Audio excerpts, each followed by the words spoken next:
Bonjour tout le monde.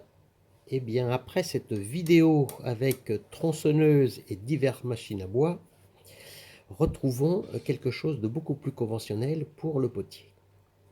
Jean vient de m'envoyer un mail et il me dit, voilà, j'aimerais réaliser cette pièce qui est un pot à moineaux dans le Messin. Voilà.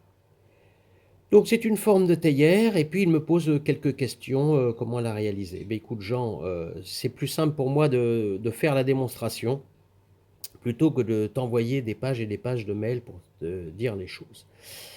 Alors il y a plusieurs façons d'y arriver et puis je vois deux pièges. Le premier, c'est ici. Attention, il faudra impérativement que cette partie regarde le sol. Il ne faut pas que la pluie puisse rentrer dedans. La deuxième, eh bien, je ne sais pas comment faire exactement. Est-ce que je dois faire quelque chose qui s'ouvre ou est-ce que c'est une simple décoration? Les deux sont faisables, bien sûr. Le plus simple, eh bien, c'est de faire le couvercle à part. Le plus compliqué, c'est de faire tout en une fois et c'est quand même ce qu'on va essayer de faire maintenant. Voilà, direction le tour. C'est parti. Alors, 2,2 kg sur la girelle.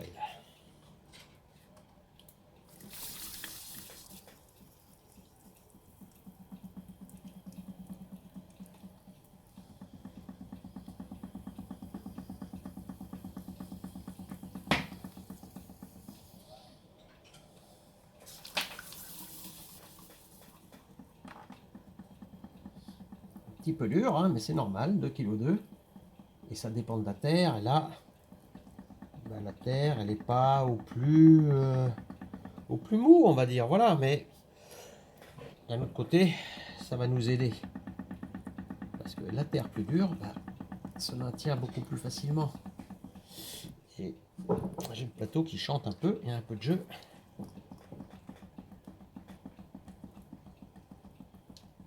On va récupérer ça tout à l'heure.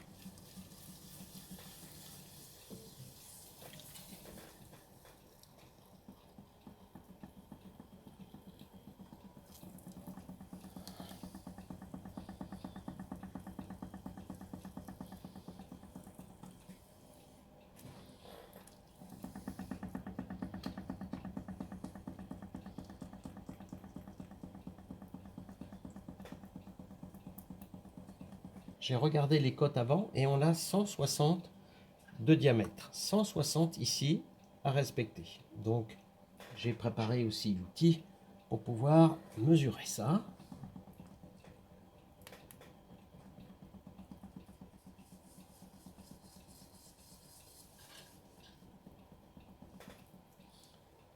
Et je vais essayer d'aller vite parce que je voudrais ne pas trop fatiguer la terre.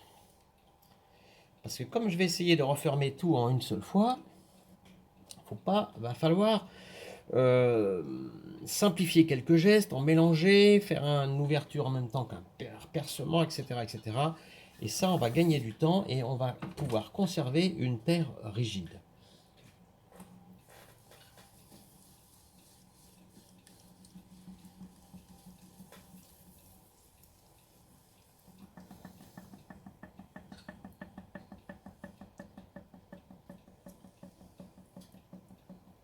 Voilà. Bon, j'ai un cylindre de base. Maintenant, je vais m'occuper de la forme. Alors, ça, c'est l'ouverture. J'y suis ici, mais pas là. Donc, je pense que par rapport à la forme, je me retourne, c'est une espèce de grosse théière, hein. Donc, je peux un peu gagner là.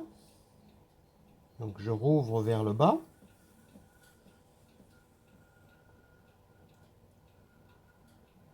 Je vais affiner ici le diamètre. Donc, je monte encore. J'ai pris beaucoup de terre, mais je dirais que c'est vraiment au hasard parce que il faudrait faire au moins deux pièces là pour pouvoir évaluer combien de terre il faut prendre. Donc je pense que 2,2 c'est trop. J'arrange un petit peu le fond là.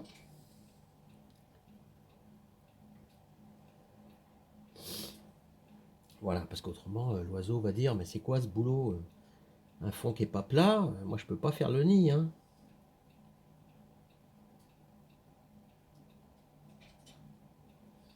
Alors, je reprends ici une petite montée. Petite forme qui a un petit peu plus de galbe en haut.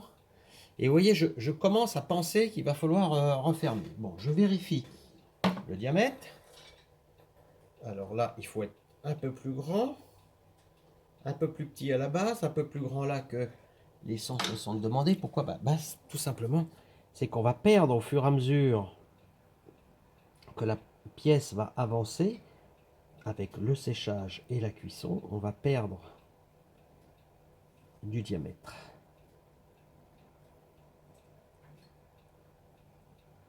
J'arrange un peu la forme et là je vais essayer d'envoyer un geste pour refermer.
Et c'est reparti pour le petit cylindre.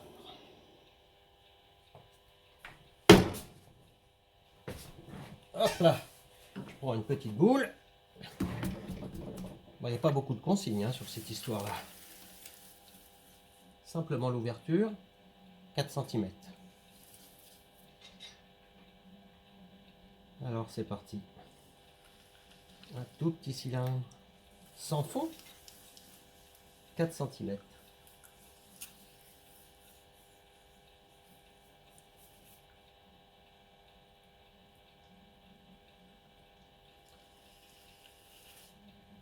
Allez, on centre. On perce là jusqu'à la girelle. Hop là, on ouvre. Et on regarde un peu les centimètres déjà. Et maintenant, on n'a plus qu'à lever de la longueur qu'on veut. Et s'il y en a trop, parce que c'est possible, on en enlèvera. Je regarde la forme. Il y a, allez, un petit effet de cône, mais léger. Hein. Voilà. Quelque chose comme ça. Et là, on est trop grand, donc je vais refermer. Je vérifie qu'est-ce que ça fait, 4 cm. Alors, 4 cm d'ouverture. Là, je les ai. Là, j'ai 4 cm d'ouverture. Mais ça va un tout petit peu se refermer. Alors, je rouvre un tout petit peu. Voilà. Et là, il y a une partie qui était un petit peu plus renflée vers la sortie. Hein. Un petit peu comme si c'était une poignée. Ben voilà, moi je laisse comme ça. Je laisse comme ça. Ici, ça sera coupé bien rond. Et sur le dessin, après, pour l'assemblage, c'est très grossier. Hein. On voit les marques de l'objet qui a servi pour faire la forme.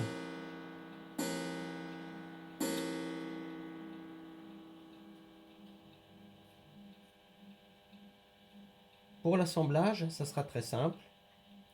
On appuiera avec les doigts ici et on laissera la marque des doigts.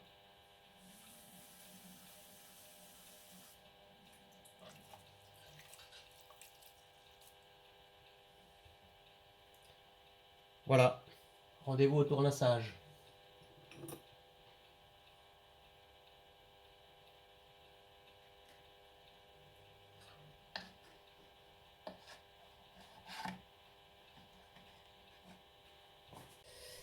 Et voici le moment du tournassage.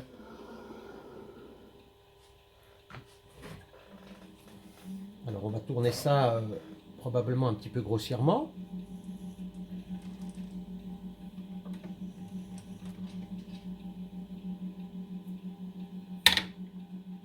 Alors on va choisir les outils qui conviennent bien parce que celui que j'ai pris là est plutôt pour une terre dure et effectivement il ne fonctionne pas bien.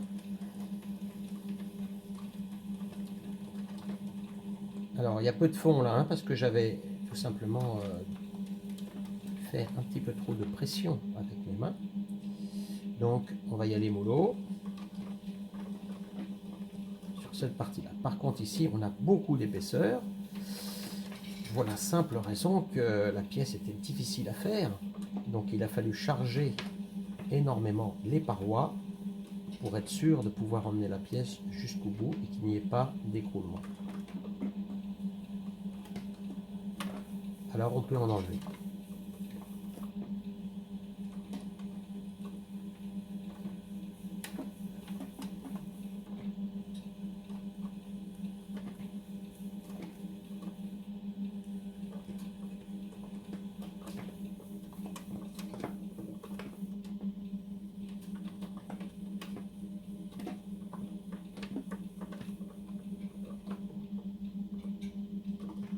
Donc, en même temps, je vérifie le gale.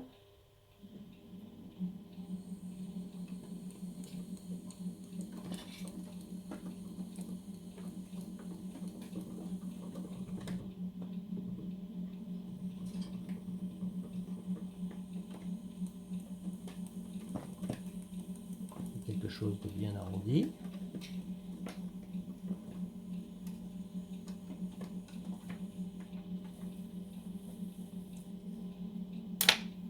Ici, j'ai presque envie de faire un petit rattrapage. Parce que je sais que là, ça sonne. Alors, je cherche un outil un petit peu arrondi. Je vais déjà rabattre la terre. Un peu aller boucher les trous, au lieu d'en enlever.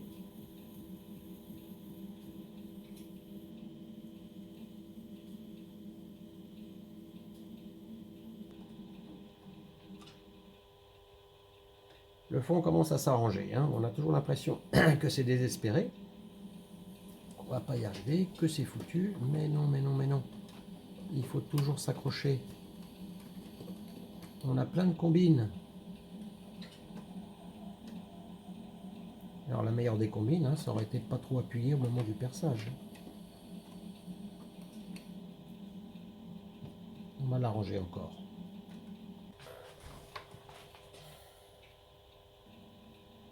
On pourrait laisser comme ça, hein, pour l'oiseau, mais moi ça me gêne un peu.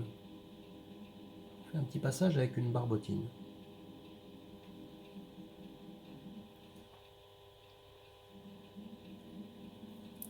Barbotine grasse, hein. Pas une très très très souple.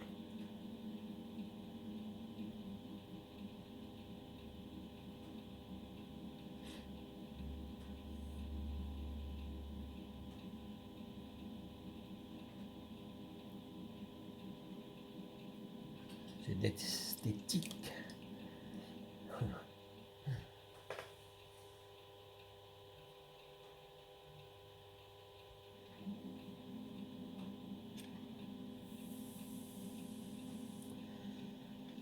On va laisser prendre un petit peu cette barbotine.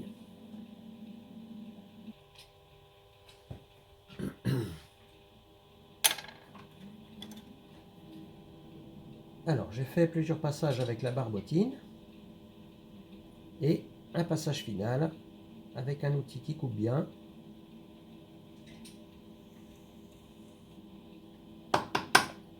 Voilà. Le fond est remis droit. On va faire une petite encoche. Ah, quoique non, hein. Mince. Et non, on fait une reproduction, il n'y a pas d'encoche. Bon, voyons voir l'autre côté. Ah, on va pouvoir s'occuper de la partie haute. Très bien. Je resserre le grip. Voilà, on a retourné la pièce. À peu près droit. On va s'occuper de cette partie. Suggérer toujours une ouverture. Retournasser les bords. Bon, ça c'est assez facile.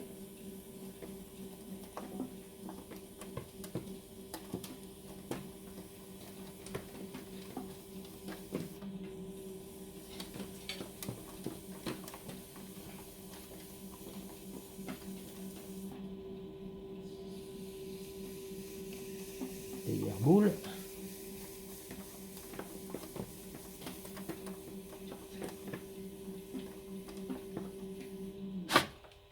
Voilà. Maintenant le haut. Alors j'ai recentré un petit peu le haut. Et on va remarquer ici le couvercle.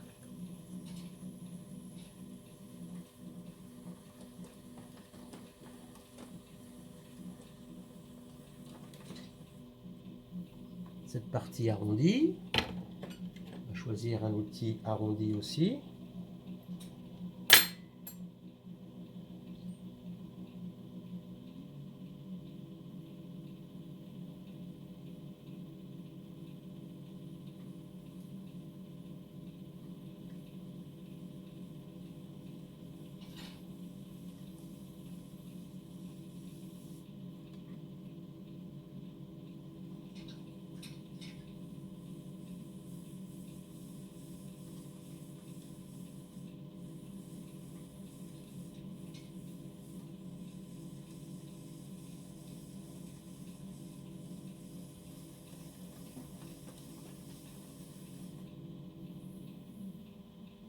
On peut vraiment simuler le faux couvercle, hein. On peut même faire une petite rainure, comme s'il était moins bien jointif que ce qu'il devrait.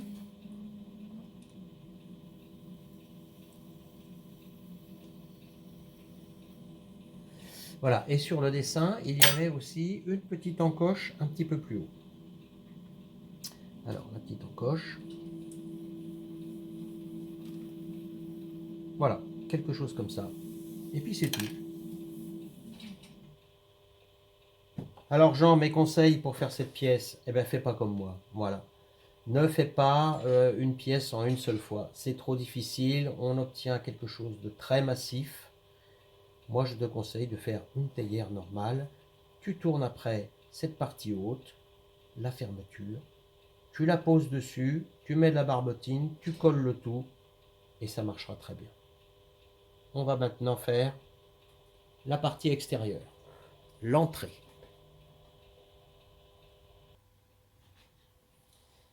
Alors j'ai tournassé l'entrée qu'on va mettre à peu près ici avec un angle. Il ne faut pas que la pluie puisse rentrer. Donc là, il faut que je fasse l'arrondi qu'il y a ici, il faut que je le reproduise ici avec un couteau.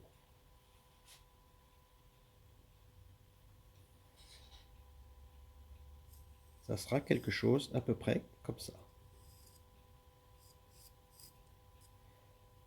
Je marque ici l'endroit où va être fixée la pièce.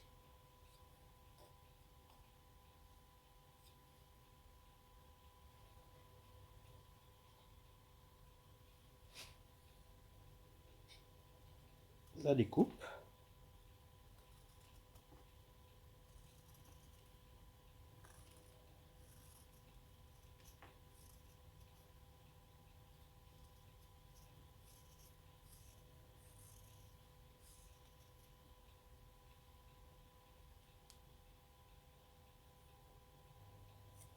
Faire la même chose de l'autre côté.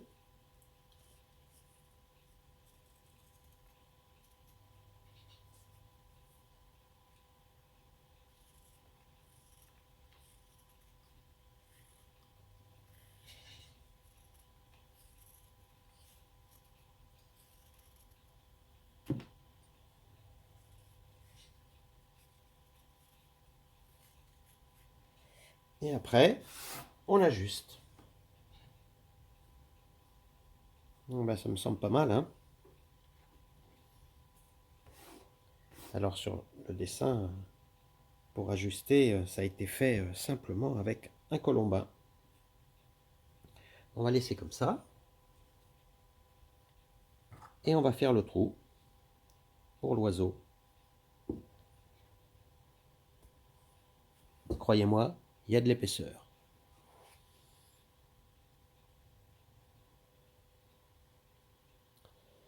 Voilà, le trou est fait.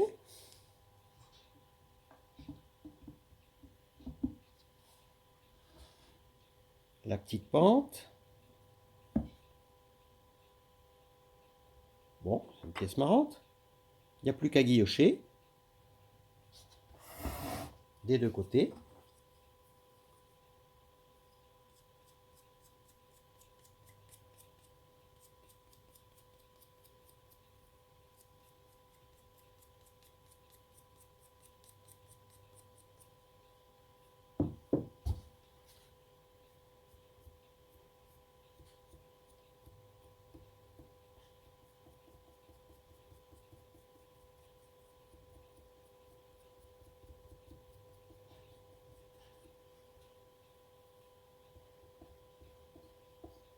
Je lisse un peu parce que il faut pas que l'oiseau perde des plumes, hein.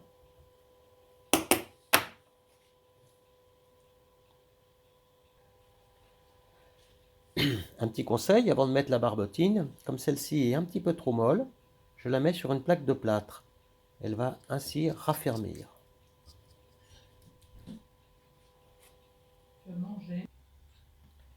Voilà, j'ai récupéré la barbotine un petit peu plus ferme. Et maintenant, généreusement,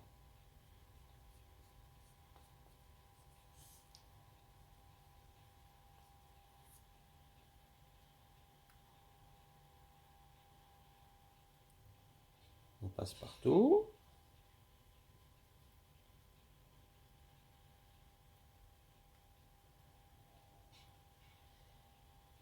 l'autre partie.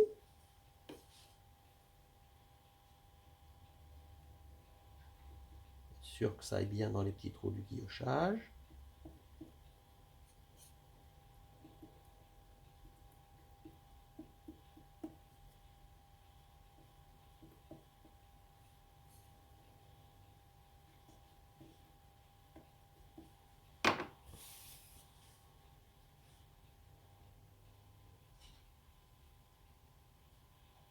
Et on positionne.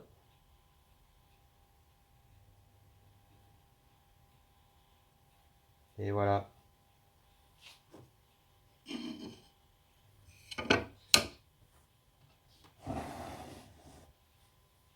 J'enlève le surplus.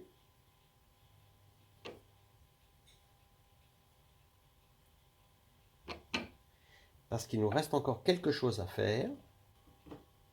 Je prépare un colombin.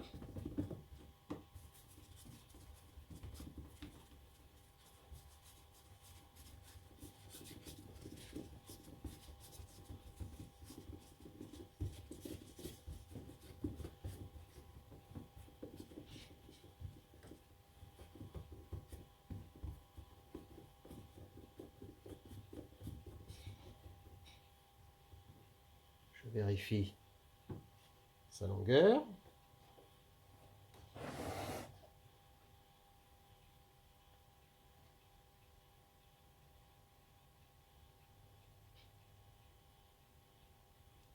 Oui, bah, ça n'a pas tellement d'importance en fait, hein, puisqu'il va être écrasé, simplement écrasé. Alors, c'est peut-être pas hyper nécessaire, mais un petit peu d'eau, parce que cette partie-là est quand même assez sèche. Et je place le colombin d'une manière assez brute.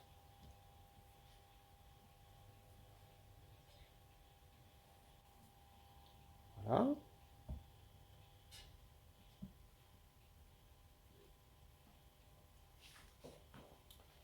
Je me réfère au dessin.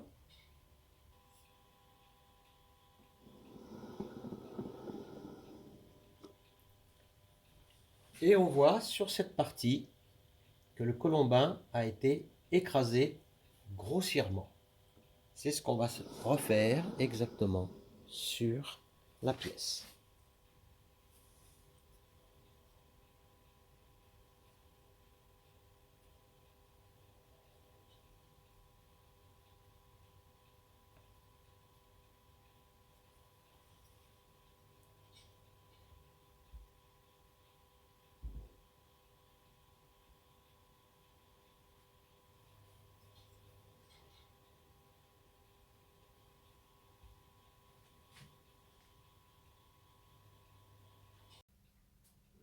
Et voilà terminé notre petit pot à oiseaux. Du moins, je le croyais. Je croyais que c'était comme ça qu'allait se terminer cette histoire. Mais non, pas du tout. Rebondissement. De nouvelles informations sont arrivées. Je vous explique. Alors vous savez, bien souvent, à la fin de chaque vidéo, je termine en disant « Eh bien, à bientôt pour de nouvelles aventures céramiques ». Eh bien, aujourd'hui, je pense que c'est une aventure céramique, une vraie petite aventure. Voilà comment ça démarre. Jean m'envoie un mail et me demande des conseils sur le tournage d'une pièce qui a retenu son attention. Une pièce qu'il a repérée dans un livre de Max Labbé, Ses étonnants nichoirs traditionnels. Je signale que ce livre est épuisé. Je trouve la pièce intéressante et sans information, je me lance dans le tournage de la pièce. Une vidéo qui devait être privée, mais avec le recul et de nouvelles informations, je trouve l'histoire intéressante et pourquoi pas la partager. Donc moi, ce que j'ai reçu, c'est ça. En voyant un couvercle et puis cette espèce de forme dans le fond que je n'ai pas pu identifier tout de suite. Alors donc, je me lance dans le tournage de cette pièce. Pour les connaisseurs, vous verrez que le tournage n'est vraiment pas d'une belle qualité, c'est même très laborieux, et encore j'ai coupé les morceaux qui étaient vraiment insupportables. Pourquoi? Bah, parce que j'ai certainement pas la bonne terre, pas l'habitude de faire des pièces refermées avec une partie haute aussi lourde, donc ça a été difficile. Et puis un petit problème aussi sur le fond. Alors ce qui est intéressant, pendant que je tourne cette pièce, j'ai eu de nombreux échanges par mail avec Jean. Donc ces nichoirs traditionnels, il en existe encore. Du coup, moi j'ai été traîné sur internet et j'ai vu qu'il y en avait des tout à fait sympathiques. Jean, il a été plus loin. Il est remonté jusqu'au musée de Metz où il y en a apparemment encore 4. Mais ces nichoirs ne sont pas du tout exposés. Ils sont dans les réserves. Après discussion, Jean a réussi à récupérer par la conservatrice du musée des photographies. Et là, ça va tout changer. En regardant attentivement les photographies, je m'aperçois que le fond ici a vraiment été découpé avec cette forme. Et en regardant bien, alors j'ai pas pu prendre, j'ai pas imprimé les photographies, hein, mais en regardant par le trou de la photographie, on voit nettement que ça a été tourné. On voit les spires et les traces des mains. Donc ça a bien été tourné en une fois et c'est pas du tout un couvercle rapporté ou collé si on veut le refaire, du moins d'une manière traditionnelle. Jean a eu d'autres informations sur les dates des objets. Apparemment, ça a commencé fin du Moyen Âge. Et ça a même été employé encore dans nos campagnes début du XXe. Alors, ces nichoirs, ma foi, n'étaient pas du tout bienveillants. En fait, ce sont des pièges pour pouvoir agrémenter l'ordinaire de la pitance, on va dire. Pourquoi? Eh bien, j'en reviens encore à cette forme ici. On a appris que ces pots étaient fixés de manière verticale au mur, c'est-à-dire comme ceci, en faisant ici un quart de tour pour que la forme puisse sortir par les encoches. Donc il va falloir faire exactement la même chose sur ces pièces. Alors on récupérait ainsi, je ne sais pas si on récupérait et les oiseaux, ou la nichée, ou que les œufs. Dans le meilleur des cas, on va dire que c'était pour nettoyer le nid en fin de saison. J'ai dessiné la forme sur un morceau de papier et je la découpe. Alors retour à la table garnissage.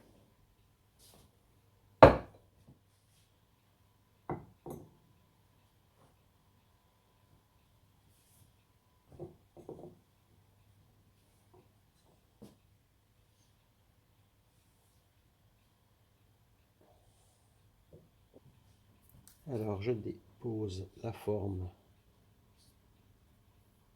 telle que sur le dessin et je marque grossièrement les pourtours.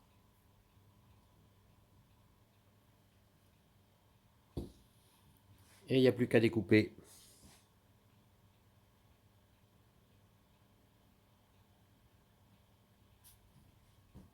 Pour aider au détachement, je pratique ici 2 ouvertures qui servent à la fixation du pot à moineaux sur le mur.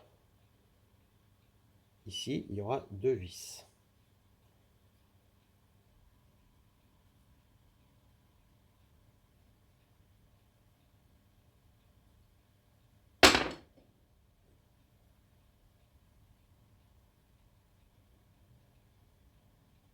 Et voilà. On va arranger ça à l'éponge, gratter un petit peu toutes les imperfections et s'assurer que le fond pourra rentrer et sortir librement. Alors quel est le but de tout ça? Vous savez bien, est-ce qu'il doit y avoir un but à chaque chose? Je ne pense pas. C'est simplement l'intérêt, la curiosité de la chose céramique. Pour l'instant, Jean voudrait refaire des reproductions à l'identique. Après, on ne sait pas. Pour moi, bah, j'aimerais m'inspirer des formes et les décliner à ma façon, en grès et émaillé, épis de fêtage, de toiture ou autre. On verra bien. Donc, je me suis amusé à en faire un autre. Je vous le montre ici. C'est exactement le même style, mais bon, j'ai fait des petits effets de tournassage. Mais c'est la même forme. Et je vous montre pas le fond, mais le fond n'est toujours pas découpé non plus. Moi, je pense qu'on est face ici au très petit patrimoine paysan. C'est un sujet passionnant, comme les vieilles tuiles, les fours à pain et tous les vieux outils que nos ancêtres utilisaient. Alors pour moi, c'est aussi une forme d'art, hein. C'est l'art que j'adore, l'art modeste. C'est celui auquel je veux bien être rattaché. Voilà, je vous laisse méditer à la chose. Vous voyez qu'en partant d'une simple petite demande d'aide pour le tournage, on arrive à découvrir tout un monde. À bientôt pour de nouvelles aventures céramiques.